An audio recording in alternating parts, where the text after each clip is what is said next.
என்ன காலையில் டிஃபன் செய்ய சொன்னால் என்ன பண்ணுறீங்க? இன்னைக்கு ஒரு ஹெல்த்தியான முருங்கைக்கீரை அடை. அதாவது கேழ்வரகு, முருங்கைக்கீரை, பெருங்காயம், ஜீரகம், சின்ன வெங்காயம், பச்சை மிளகாய் எல்லாத்தையும் போட்டு பிசைஞ்சு ஒரு அடை செய்ய போகிறோம். பாருங்க, எல்லாத்தையும் போட்டோம். தெரியாது நேரம் ஆகுதுன்னு போட்டியா? எல்லாம் போட்டேன். முருங்கைக்கீரை போட்டு, கேழ்வரகு மாவு போட்டு, பெருஞ்சீரக பொடி, சின்ன வெங்காயம், பச்சை மிளகாய் எல்லாத்தையும் போட்டு, சால்ட்டு எல்லாத்தையும் போட்டுட்டு நல்லா கிளறிட்டு அதுக்கப்புறம் தண்ணி ஊற்றி பிசைஞ்சு அடை தட்டலாம். வாங்க. ஓகே, கொஞ்சம் கொஞ்சமாக தண்ணி தெளிச்சுக்கணுமா? கொஞ்சம் கொஞ்சமாக தண்ணி தெளிச்சு நல்லா அழுத்தி பிசைங்க. அப்போதான் அடை தட்டும்போது பிரிஞ்சிட்டு ஓடாமல் நல்லா அப்படியே ரவுண்டாக வரும். இந்த முருங்கைக்கீரைக்கு இன்னும் கொஞ்சம் கேழ்வரகு மாவு போட்டிருக்கலாம். சரி போதும், நம்ம 4 பேர் தானே அப்படின்னு சொல்லிட்டு போட்டுட்டேன். இது பச்சை மிளகாய் பொடியாக நறுக்கி போட்டுக்கலாம். இஞ்சி போட்டுக்கலாம். ஜீரகம் கொஞ்சம் போட்டுக்கலாம். எல்லாம் போட்டாச்சா? எல்லாமே போட்டாச்சு. இதுக்கப்புறம் பிசைஞ்சு தட்ட வேண்டியதுதான்.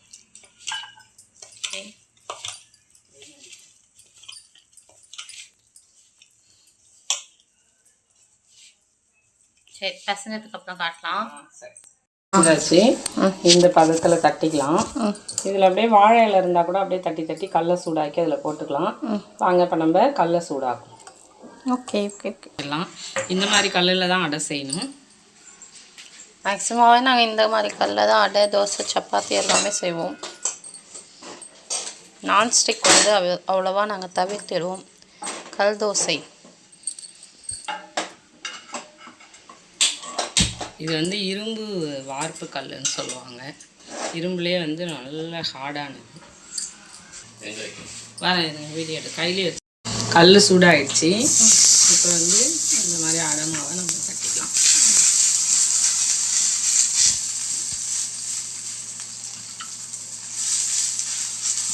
இது எவ்வளோ பெருசு வேணாலும் தட்டிக்கலாம்.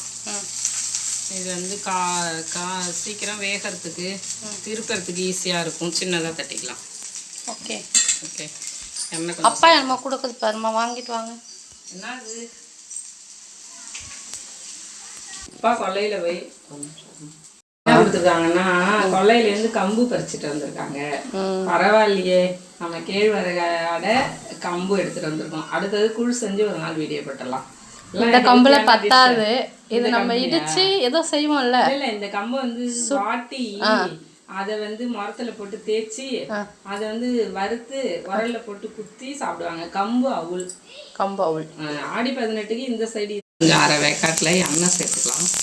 ஓகே.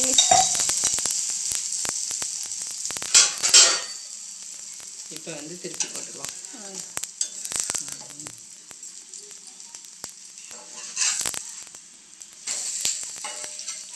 ஓகேம்மா, நான் போய் சட்னிக்கு வெங்காயம் உரிச்சிட்டு வரேன்.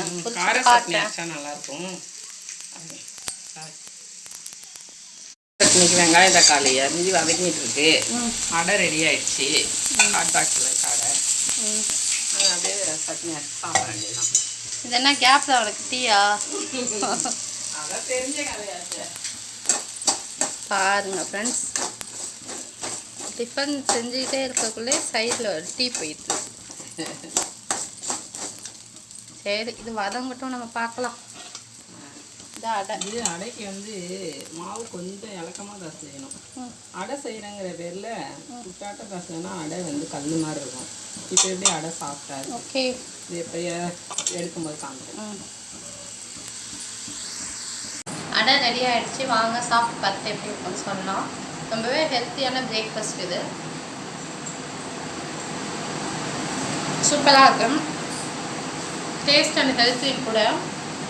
நாங்கள் வந்து சிறுதானியத்துக்கு மாறிட்டோம். நீங்கள் எப்போ மாறுறீங்கன்னு சொல்லுங்கள். இது ரொம்பவே ஹெல்த்தியானது. முருங்கைக்கீரையில் அயன் கண்டென்ட் நிறையா இருக்குது. கேழ்வரகுலையும் அயன் கண்டென்ட், கால்சியம் அதிகமாக இருக்குது. கண்டிப்பாக நீங்களும் ட்ரை பண்ணுங்கள். ட்ரை பண்ணி பார்த்துட்டு எப்படி இருந்துச்சுன்னு சொல்லுங்கள். Thank you tears.